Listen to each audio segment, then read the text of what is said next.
अस्सलामुअलैकुम व्यूअर्स, कैसे हैं आप सब। उम्मीद है आप खैरियत से होंगे। तो आज आपके साथ शेयर करने वाले हैं मुहर्रम स्पेशल सूजी का हलवा। और ये हलवा बिल्कुल परफेक्ट मेजरमेंट के साथ मैं आपके साथ शेयर करूंगी।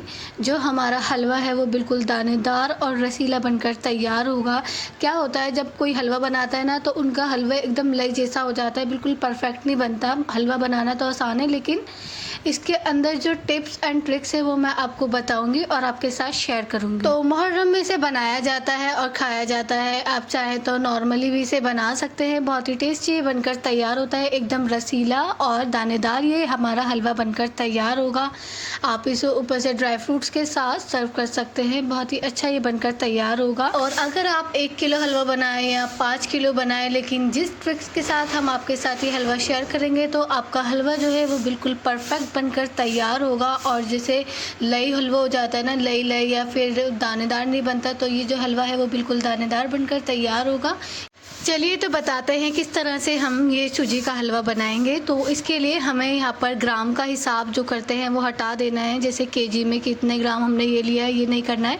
यहाँ पर हम कटोरियों का हिसाब रखेंगे। या आपके पास गिलास है तो आप उसके हिसाब से भी नाप सकते हैं। तो यहाँ पर हमने 1 कटोरी सूजी ली है, 1 कटोरी मेल्टेड घी लिया है। मेल्ट होने के बाद ही लेना है ताकि इक्वल क्वान्टिटी आए। और 2 कटोरी हमने यहाँ पर चीनी ली है। तो इस तरह से आपने सारी चीज़ों की इक्वल क्वांटिटी ही रखनी है। अगर आपकी सूजी मोटी है तो आप उसे एक बारी पीस लें ताकि ये बारीक हो जाए, क्योंकि ज़्यादा मोटी सूजी नहीं चाहिए। तो यहाँ पर हमने एक कढ़ाई ली है जिसमें हम अपना हलवा तैयार करेंगे। और इसमें शामिल करना है हमें मेल्टेड घी। तो ये हमने थोड़ा सा घी डाला है, मतलब समझ लीजिए आधा घी डाला है और आधा बचा लिया है। तो और जो 1 कटोरी हमारी सूजी थी वो हमने ली है, वो हमने इसमें शामिल कर दी है। और गैस की फ्लेम को हमने मीडियम टू लो पर करना है ताकि जो हमारी सूजी है वो जले नहीं। और अगर आपको ऐसा लगे कि मीडियम टू लो पर ये हमारी सूजी लग रही है, तो आपको बिल्कुल जो गैस की फ्लेम को है ना वो लो कर देना है ताकि ये बिल्कुल भी ना लगे। और इसका जो कलर है वो हमें बिल्कुल चेंज नहीं करना है, सिर्फ हमने इसको भूनना है। तो जब आप इसको बिल्कुल लो फ्लेम पर भूनेंगे तो इसका जो कलर है वो बिल्कुल चेंज नहीं होगा। और लगातार चलाते रहें और ये अच्छी तरह से भुन भी जाएगी।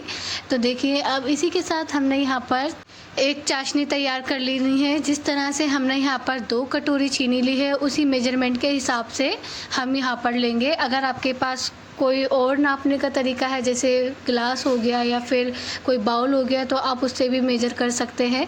तो यहाँ पर हमने 2 कटोरी चीनी ली है, तो इसमें हमने 4 कटोरी पानी शामिल किया है, जिससे आपकी चाशनी बिल्कुल परफेक्ट बनकर तैयार होगी। इसी के साथ हमने यहाँ पर इलायची पाउडर भी शामिल किया है, थोड़ा सा टेस्ट को इन्हेंस करने के लिए, क्योंकि चाशनी में इलायची पाउडर जब डलता है तो टेस्ट थोड़ा सा इसका बढ़ जाता है। और इसको पाउडर हमने पीस लिया था एकदम बारीक, वो हमने इसमें शामिल किया है। तो देखिए चीनी जो है वो हमारी घुल रही है और हमने इसको ना 1 तार का बनाना है ना 2 तार का, बिल्कुल पतली चाशनी हमारी बनकर तैयार होगी। इसी के साथ हमने शामिल करना है इसमें केवड़ा वाटर। तो यहाँ पर हम 1 से 1.5 चम्मच केवड़ा वाटर लेंगे, वो शामिल कर देंगे। और देखिए इसमें 1 बॉईल आ चुका है, तो गैस की फ्लेम को हमने कर देना है बंद। बस इतना ही पकाना है इसे। और यहाँ पर हमारी जो सूजी थी उसको भी हमने लगातार चलाया है ताकि जो ये सूजी है हमारी वो भुन जाए। बहुत ही लाइट कलर आया है इसमें और ज़्यादा नहीं भूनना है इसे, बस इतना ही भूनना है। और इसी के साथ हमने लेने हैं कुछ ड्राई फ्रूट्स, जैसे चिरौंजी, पिस्ता और बादाम। जो भी आपको पसंद हो आप वो शामिल कर सकते हैं और जितनी क्वांटिटी में चाहे उतना शामिल करें। ज़्यादा पसंद है तो ज़्यादा शामिल कीजिए, कम पसंद है तो कम शामिल कीजिए। ये डालने के बाद 1 से 2 मिनट के लिए और हमें इसको चलाना है। हमारी सूजी जो है वो अच्छे से भुन चुकी है। अब यहाँ पर जो हमने ये चाशनी तैयार की थी, एकदम पतली चाशनी, बिल्कुल पानी ही समझिए इसे, वो हमने डालनी है, क्योंकि ये जो सूजी है ना वो पानी बहुत पीती है।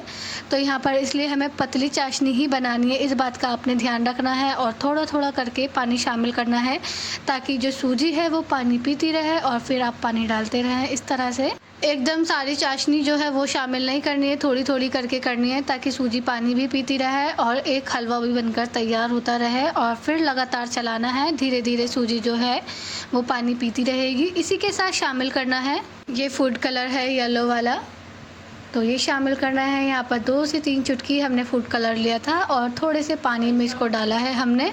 और ये जो हमने चाशनी तैयार की थी, चाशनी तैयार करके ही आपने इसमें शामिल करना है। ऐसे ऊपर से आपने चीनी को नहीं डालना है, नहीं तो ऐसे क्या होता है कि कच्चापन आ जाता है हलवे के अंदर।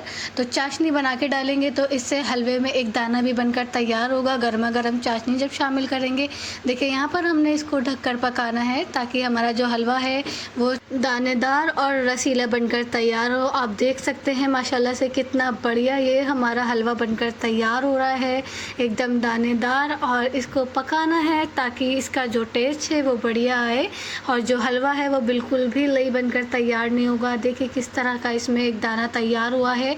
तो कप या कटोरी की मदद से आपने सारी चीज़ों को शामिल करना है जिससे आपका हलवा बिल्कुल परफेक्ट बनकर तैयार होगा। अब इस पॉइंट पर आकर हमने शामिल कर देना है घी। ये वही घी है जो हमने आधा बचा लिया था अपनी कटोरी में से। जब आपका हलवा बन जाए तब आपने इसमें शामिल करना है। आप देख सकते हैं कितना बेहतरीन और लाजवाब ये हलवा बनकर तैयार हुआ है। मुहर्रम के टाइम पर आप इसे बना सकते हैं और खा सकते हैं। अब यहाँ पर हमने ड्राई फ्रूट जो थे वो कम शामिल किए थे, हमने ऊपर से शामिल किए हैं। आप चाहे तो उसी टाइम भी ऐड कर सकते हैं। तो देख सकते हैं आप कितना रसीला और दानेदार ये हलवा बनकर तैयार हुआ है, वो भी बिल्कुल आसानी से। बस यहाँ पर ग्राम के हिसाब को हटा के आपने यहाँ पर कटोरी या गिलास या कोई बाउल हो उसके हिसाब से आपने सारी चीज़ों को शामिल करना है ताकि आपका जो हलवा है वो बिल्कुल परफेक्ट बनकर तैयार हो। जैसे परफेक्ट मीठा और जिस तरह का आप चाहते हैं दानेदार और रसीला हलवा बनकर तैयार होगा। आप इसे हलवा पूरी जो पूरियाँ होती हैं उसके साथ या पराठे हों उसके साथ आप खा सकते हैं। बहुत ही ज़बरदस्त ये हलवा बनकर तैयार हुआ है। आपको ड्राई फ्रूट्स ज़्यादा चाहिए तो आप इसमें और शामिल कर सकते हैं, लेकिन आप इस रेसिपी को ज़रूर बनाएं अपने घर में। आपको खुद पता चल जाएगा कि कितना बढ़िया आपका हलवा बनकर तैयार हुआ है। तो उम्मीद है आपको ये बढ़िया मुहर्रम स्पेशल हलवा पसंद आया होगा। तो वीडियो पसंद आए तो वीडियो को लाइक कीजिए और चैनल को सब्सक्राइब कीजिए और कमेंट में अपनी राय ज़रूर दीजिए। मिलते हैं नेक्स्ट वीडियो में, तब तक के लिए अल्लाह हाफिज़।